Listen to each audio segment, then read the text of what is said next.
everybody, I'm Eric the Counselor. And I'm Des Perry. This is a lifestyle show About improving your mental health. You ready? Let's experience mental health. Turner Correctional Center. To accept this call, press or say 5. To refuse this call, hang up now. To block this call this call will be recorded and subject to monitoring at any time. Thank you for using IC Solutions. You may begin speaking now. Hey, what's up, y'all? Welcome to another edition of Experience Mental Health, the podcast. We got a great show for you guys today. I am Eric the Counselor. Y'all be sure to follow me on Instagram at Eric_ the Counselor. Hold on, Des. That was a long intro. Come on, can I introduce myself real quick? Go ahead, know who else on here. Go ahead. What's going on, y'all? It's the co-host of Experience Mental Health, Des Perry, man. And look, it's another beautiful day, man. You know what I'm saying? Just out here grinding, trying to do as much as possible, but How you feeling? Just to say that? Yeah, no, I did rush you because I felt like that was important to say. I did feel like it was really important to say. You know what I'm saying? How your day going? It's going good, man. Just doing my thing. Had a couple of clients this morning. Getting ready for the weekend. It's Father's Day. Oh yeah, Father's Day weekend. Oh yeah. You don't know nothing about that. I ain't though. know nothing about it because I ain't got. Well, you know kids. a little something about it because you do have a father in your life, but you're not a father. That's true, but I have now child. Now child. Well, you know what's kind of cool about today's interview is all of this is kind of cool. This is the first time that we've done what we're doing today, and I'll just go ahead and spill the beans. We are interviewing someone that's currently incarcerated. Oh yeah. In a federal penitentiary. Mm-hmm. I think it's a federal penitentiary. Federal. We'll get him to tell us that in a minute. But he's a father, and this is also a family member of mine. He's a father. Yeah. And he's actually involved in his kids' lives. See, that's still awesome. From the penitentiary. That's awesome. I believe he had a daughter who had a birthday, I believe, yesterday or sometime recently. He buying gifts and sending them on trips and all of that, man. Okay. I was going to say, from the penitentiary. Look, there's no amount of distance that can keep you from being a father. You're right. You're right about that. So let's go, because of course we are on a limited time frame. We got maybe about 20 minutes left. Yeah. But we want to talk to Rivera today, and we'll let him introduce himself.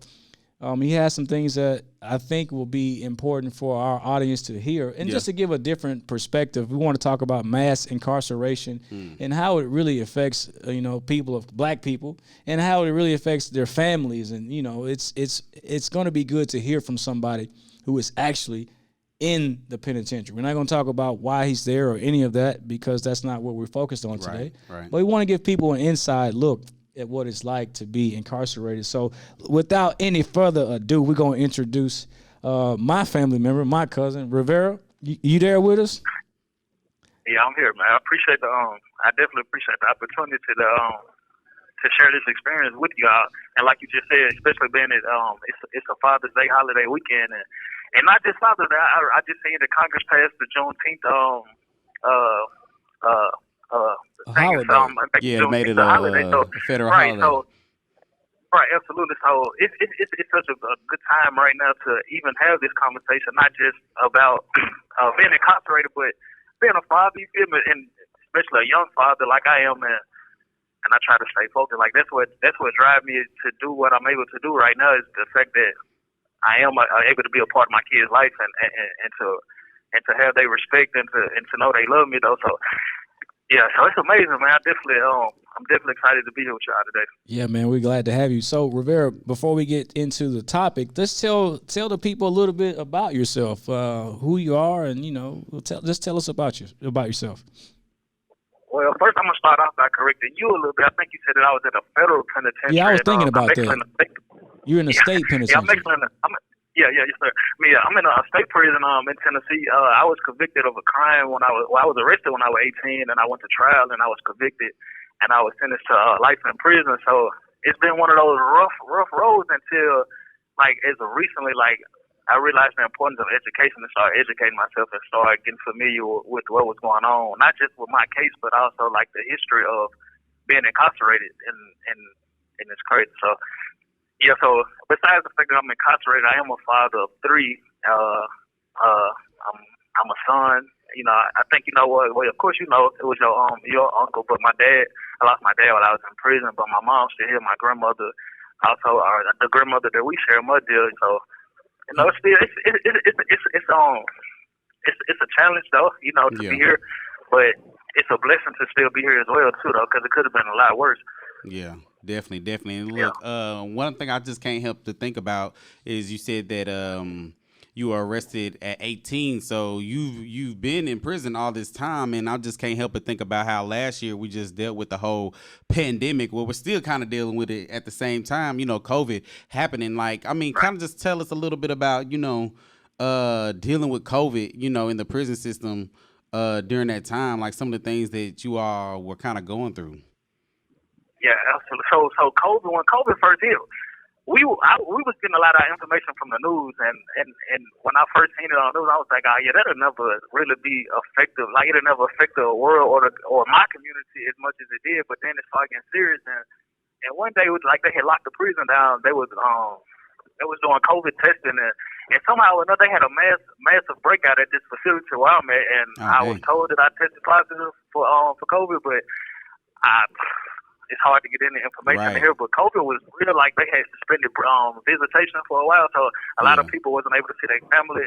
Court dates was canceled, and courts was closed, of course, because of society. Y'all was dealing with the pandemic. Yeah. But yeah, so it was kind of crazy here, not being able to go to court, not being able to see your family, and you know that's kind of what keep you going in here. Sometimes your family, right?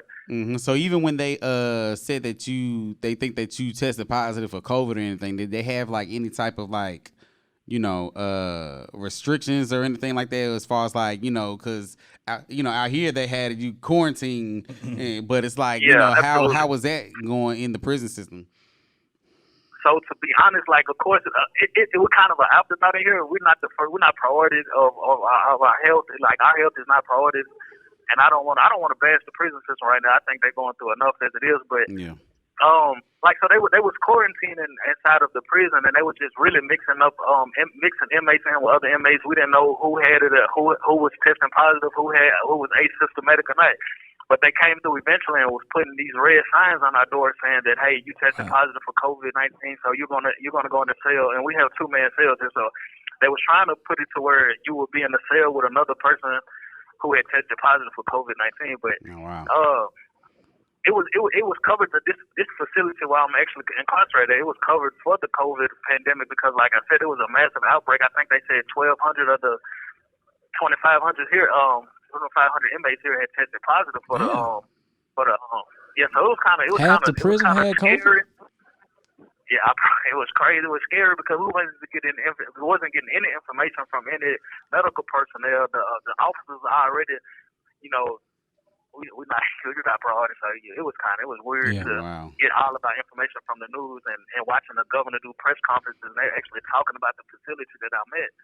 And so it was weird though, but. So, cuz, let me ask you this. Imagine what I was dealing with. Let me ask you this in the line of talking about COVID. So, there's a mental health part of COVID. Like you are in prison. You said 1,200 inmates had tested positive for COVID. How does that play on your mental health? And just talk about your mental health period while you've been incarcerated for so long. So my mental health is strictly about not dying in prison. Don't want to spend the rest of my life in prison as I was sentenced to do. So I wake up every morning with a mindset that I'm going to survive this day. And everybody don't have that mindset or mentality. But to be told that I had tested positive for COVID and not receiving any medical attention, any medical information about COVID-19, and this is when the pandemic first hit. So it was like, it was that's the word. That's why I keep on using the word crazy, because I didn't know what to expect, what was going to happen next. And then I had symptoms of I wasn't able to taste nothing or smell nothing for like 2 or 3 days after I was tested though. Like up until I was tested, I was good. And then they came through and they swabbed us when I know, and they swabbed the whole pod. And I was telling my family like, yeah, we just got swabbed and stuff over the phone. So I'm telling you, we just got swabbed. But then my son was like, well, was they swapping our gloves? Was the nurses or anything switching? I was like, nah, I don't recall them swapping out their gloves or anything. So they was really just came through, did a rush job. And so after that, like, it's like, damn, what's going to happen with this pandemic? Am I going to die in prison? Like, is this what's going to take me out? So, yeah. Damn. It was weird, man. But then being around other people, then actually we lost a couple of inmates at this facility. A couple of inmates had died from COVID-19. A couple of other elderly inmates. So we was receiving that information.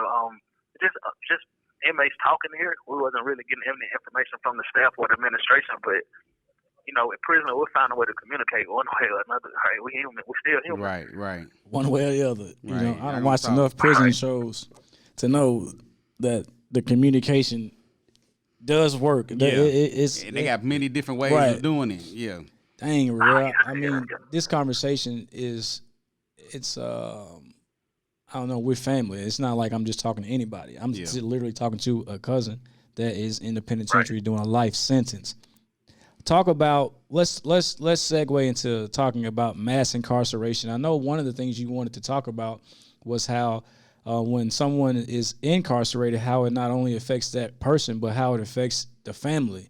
Talk to us a little bit about your experiences of being incarcerated and how it has affected your family. And I know you mentioned my uncle, your dad, passed away while you were in prison. So let's kind of give us some insight on how you handle that and just how it is for a family being, locked up. Well, family when someone's locked up. Yeah. Right. So the family aspect, not just our families, and we also have like victims' family. They're impacted by the incarceration as well. So I don't want to make it seem like they're obsolete and they don't matter. Of course, like people deserve justice, and if somebody has wronged them, then justice is deserved. So I'm not here to say, hey, justice is unnecessary. People should not go to prison. That's definitely not what I'm saying. But also, like when you have someone that you love, and I'm sure we all love someone. So when you have someone that you love, you don't know what they're going through. You don't know if they're safe. You don't know if they're what they're going through, if they need anything. And so like I've been fortunate enough to have a family that love me, and I'm blessed to say that they still, you feel me, they reach out and make sure I'm okay, but everybody don't have that. But it's when you lock someone up, sometimes like it'll affect the family of the loved ones more than it affect the person that's incarcerated, because the person that's incarcerated, like I said, we're still human, so we find a way to adapt to our environment. But our mothers don't find a way to adapt to her son not being there on birthdays and Christmas and Mother's Day and holidays. So, and then they try to lift you up, and then you try to lift them up. So especially being in prison at a young age, like I came in, like I watched my mom crying, like when I was sentenced, like I'm watching her shed tears that I didn't even have. I wasn't even crying because it was something that I had to experience and I was going through it. But I'm saying the hurt in her, I'm watching her hurt, and I'm watching my sisters and my brothers like they really care. And then, like I said, I was young, but I had kids, and now as I'm growing up and my kids are growing up, I'm realizing like I'm affecting them. Like me being away is affecting them, and the fact that they have donuts with dads at school, and I haven't been able to attend, or a father and daughter dance. You feel me? Like coming in at 18, you don't think like it, but as you continue to grow, then you realize like mentally, like you would adjust to the fact that you're growing up. And that's one of the biggest things about mass incarceration that really kind of get to me, because most of the people that's incarcerated in Tennessee, they're serving a life sentence. They was under 21, 18, 19, 20 years old. They're serving a sentence of life in prison. And I'm not saying that they should not be punished. I'm not saying we shouldn't be punished. I'm not saying none of that. I'm saying that our brain have not even developed as an adult until you're at the age of 24 or 25. So you're really locking up kids. And I mean, as far as it being a justice system, I'm sure it's something else that can be done, some type of justice that could be served besides throwing away a person in prison, especially when their brain haven't reached the capacity as an adult yet. Mm-hmm. Yeah. So it's hard to sit in prison and watch so many people my age sitting here, and it's like a lot of people lose hope. I thank God that I haven't, but I witness it all the time. Right. How old are you, cuz? How old are you now? 31? I just turned 31, man. So that's actually what I was about to even just ask you about, because, I'm 29. So, just kind of like just hearing your story and your kind of hearing some of the things that you kind of been through, and just to hear that, you've been locked up since 18. I'm just thinking about, all the things that happened within this past years. And I know that, with the experiences that you had inside of prison, you've been dealing with a lot, and you say that on a daily basis you wake up and stay with a positive attitude and just trying to make it through each day, taking each day one day at a time. But kind of tell us, if you can, a little bit about some of those rough days that you may experience when you wake up and you just not, you're not. I don't know. You ain't feeling it. It may be a tough one mentally. Like, what do you do then to kind of get back on a more positive track? So that's a two-part answer to that question, because some days I wake up and I'm not feeling it, or some days it might be my celly that's having a messed up day or a messed up attitude, and it affects. We all know, like, other people's energy affects us too. So, like, you wake up in prison and then of course you can't eat what you want to eat, you can't go where you want to go, you can't wear what you want to wear, and so it becomes like some people can become institutionalized. I guess that's the word that people like to use. But the thing is, like, you try not to allow other people's energy to affect yours, and it's the same thing y'all go through. I'm sure you can walk out your door in the morning and your neighbor could be having a bad day and flick you off, and you trying to figure out what your problem is. You were definitely right, yeah. And it's crazy because in here, like, my neighbor's problem is definitely my problem. Like, if my neighbor do something that's breaking a rule, a prison rule, they can come in and lock the entire pod down. So, like I said, like, I was blessed to be able to get on the phone today and call in, because if anything would have happened 5 minutes prior to me calling, then I would have had to go to my room, and I hadn't done nothing.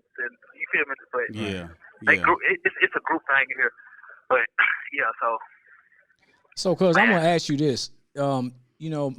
Criminal justice reform, right? That's a big topic, especially with the new president and what we've gone through recently. What do you think about criminal justice and reforming the way that it currently is? What comes to your mind? Well, speaking of criminal justice, I know Governor Lee, he's considering some sentencing bills reforms as well. So, like I said, Tennessee have a lot of people that serving life in their prison system right now, who was sentenced to life at a very young age. So they trying to come with a sentencing reform that's going to turn a life sentence, which is 51 calendar years. You have to do 51 calendar years before you're eligible to go anywhere, before you're eligible to go home. So I think the governor is recognizing that it's probably an issue there. But as far as criminal justice reform, I feel like that. And I don't have the exact numbers. Obviously, you see, I'm not advantage. I'm not at an advantage to be able to give you numbers, but I can definitely give you my reality. And prisoners, like, I know we get a bad rep, and when they say, "Oh, they're bad people," some of them deserve to be there. And they should. You feel me? But to reform the system would start before the crime is committed. And that's something that I've been studying. Like, I wanna know why so many of us in here. Why are we the minority in this country, but the majority in their prisons? Right. We can't be that much worse than any other race. So I know that a lot of us come from poor backgrounds. We come from drug-infested communities. So guess what? When we get caught with drugs, it was right there. I didn't have to go far to get it. Right. When I get caught with a gun, I didn't have to go far to get it. So we're going to reform the system. Let's reform our communities as well, though. You feel me? So let's get it right in our community. So that's a really so good we won't point. have to keep filling up these prisons with 17, 18-year-olds that feel like if they had the opportunity to do something else, then let's see what they'll do. And before you identify him as a criminal, as a prisoner, like, give him a fair shake too, though. Before you lock him up. Yeah. Dang, cuz yeah. Well, go ahead. I'm sitting here watching the clock. Yeah, I understand that too, though. But watching the clock, that's something I try not to do. But yeah, you can go ahead with your next question. That's crazy how almost everything that I can say here, you being where you are, it's different. It has a whole different meaning. Like me just sitting here saying I'm watching the clock, so we don't run out of time. You like, I don't want to watch the clock. That's the last thing I'm trying to look at is a clock or a calendar. I mean, good Lord, just having a life sentence like that in itself, to me, that's a lot to have to sit with every day. Yeah. But even with that life sentence, it was something that me and you had discussed, and it was as far as like when I first came to prison, I was on a news release about prisoners in prison. Hold on, bro, I'm on something. So like when I came to prison, I was so young and I was kind of still immature. Remember, I told you like it's scientific data that a human brain is not fully developed until they're 24, 25 years age. So when I came to prison at 18, I was still kind of childish. I was still thinking that it wasn't as serious as it was. Remind you, I told you like when I was being sentenced, my mom was crying. She had an adult brain that I didn't have. Yeah. Mm-hmm.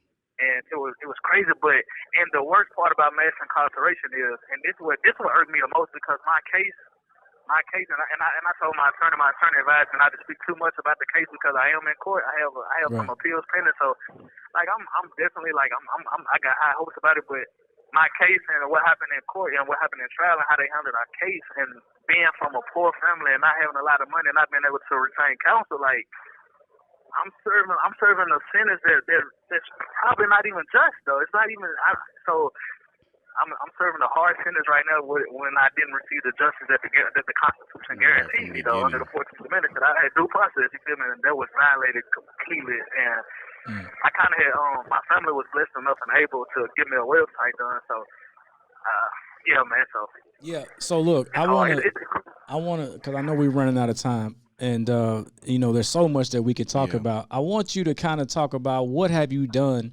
with your time. I know you were taking classes, and I think you are a few exams away from getting a degree or something. Talk to us about what you're doing, while you're in there. Because you hear a lot of stories about how the prison system doesn't necessarily do a great job at reforming people. But you hear a lot of stories of people turning their lives around while they're in prison. Right. What have you done, or what are you doing, Rivera? Tell us about what you got going on in there. So I'm currently enrolled in a paralegal studies program with Blackstone Career Institution. And once I complete this program, I have my paralegal certificate. It allows me to do paralegal work and stuff. And I'm just working on my case. And I also attended Nashville State at another prison facility that I was at. They have Nashville State have a program. They're a nonprofit organization. And so I was a student at Nashville State, man. And like you said, I'm very involved in my kids' life. Fortunately, like they have so much respect for me, and my kids' mom, like they try not to drag my name too much. You feel me? After I've been away for so long, but yeah, I'm definitely a family person, man. I do whatever I can, not just for my kids, but for my sister kids and my sister and my brother, like whoever. You feel me? If I can do it, I'm gonna do it, and I don't ask questions because I understand what's important, and family is very important. So. Right now, I'm just, like I said, I'm taking these paralegal courses. I'll probably be completed with that and have my paralegal certificate maybe by the end of August, which is amazing because I came in so young and was very ignorant to the law. And one thing that I heard in court before, ignorance is no excuse to the law. You feel me? So it's very important that we educate ourselves and we should know some of this basic stuff. And it's unfortunate they don't teach us some of the life necessities that we need in school. Like, I attended and graduated from Glencliff, but I don't remember nothing that they taught me at Glencliff that well, maybe because I'm in prison, it came so fast, but like, I don't remember nothing that they taught me that would have affected how I would have, like, been a part of society. Like, it's crazy though, so. Prison reform, we need education reform, we need to know our history, we need to know where we really come from, where we're going though, you feel me? Well, listen, man, I'm glad that you a lot of reform. I'm really glad that you are doing something positive with that time because having a life sentence, man, you could just give up hope and just say, fuck it, I'm going to just do whatever, you know what I'm saying? But it looks, from the sounds of it, it sounds like you are really, putting forth the concerted effort to really, benefit yourself while you do have that time. And I really hope that, everything goes, your way in this whole appeal case and things like that, and we hear some, much better news. But before we actually wrap up the show today, I was going to ask you, man, do you have like any final words, any last words that you just want to share with our listeners today? Yeah, so first of all, I want to thank the both of you for allowing me to get on this platform and just speak a little bit about what's important to me, and I feel like what should be important to us as a community. But like I said, I have a website, I have an online petition that I have going on right now. If anybody can check that out or would, it's very interesting. My case is kind of crazy. Go ahead. What's the link? What's the website? So the website is it's called it's www.freepeoples, which is it's an acronym for my name, but also the fact that it's spelled O-U-R Peoples, and it's not, like I said, it's not just about me. It's a lot of us in here right now that like it gives us an opportunity. Like, we will not come back in a place like this, and we will be productive. And so like, I got a website. It's freepeoples, OURPEOPLES.com. It's an online petition on there. I had wrote a letter to the judge. I had wrote an open letter to the justice system, and I kind of put some of the facts and details about my case on there. So But like I said, most importantly, man, I definitely appreciate you all for allowing this opportunity. Yeah. I remember when prisoners, like, we were silent.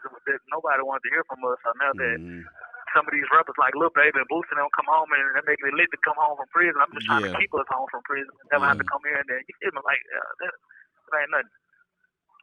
Rivera, I'm on the website now, and I've signed the petition. I think I signed it a couple times.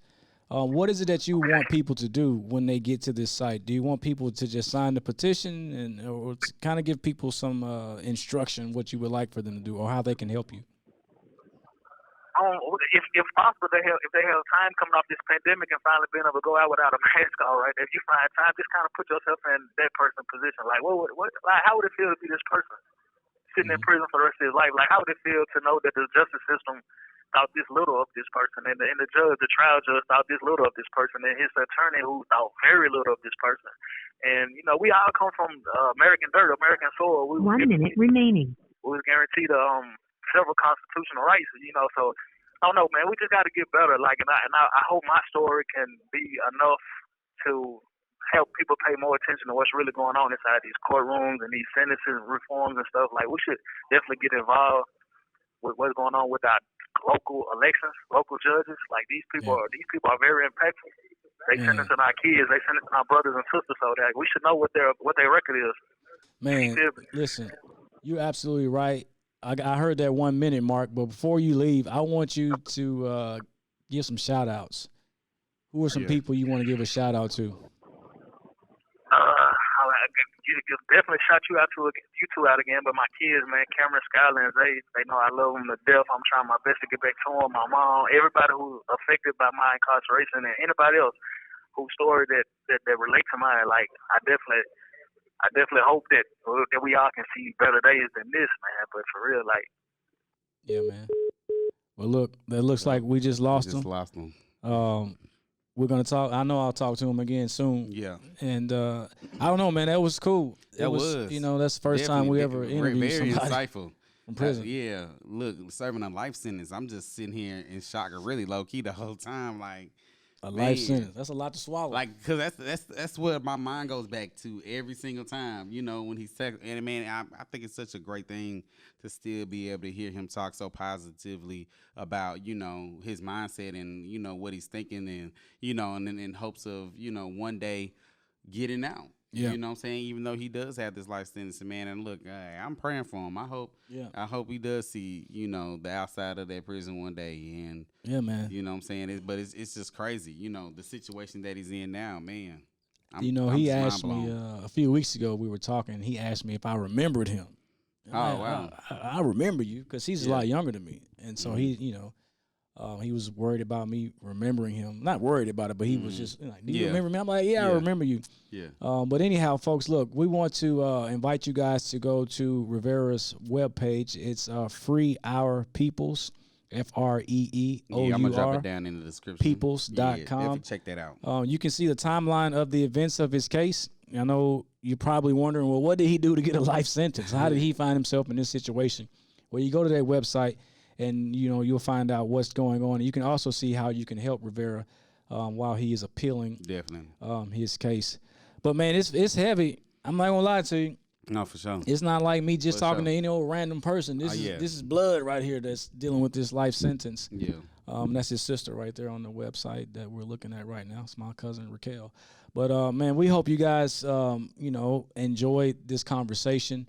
I don't know, man. We probably will be able to get him on another call. Yeah. To give us some updates on how things are going. But if you have a loved one who is incarcerated, we know that it's a tough struggle. Like he said, it's not just a person in prison, but it's the family members are also kind of like doing that time too. Yeah.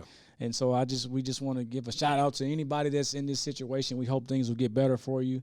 We want to also definitely shout out all of our listeners and all of our subscribers.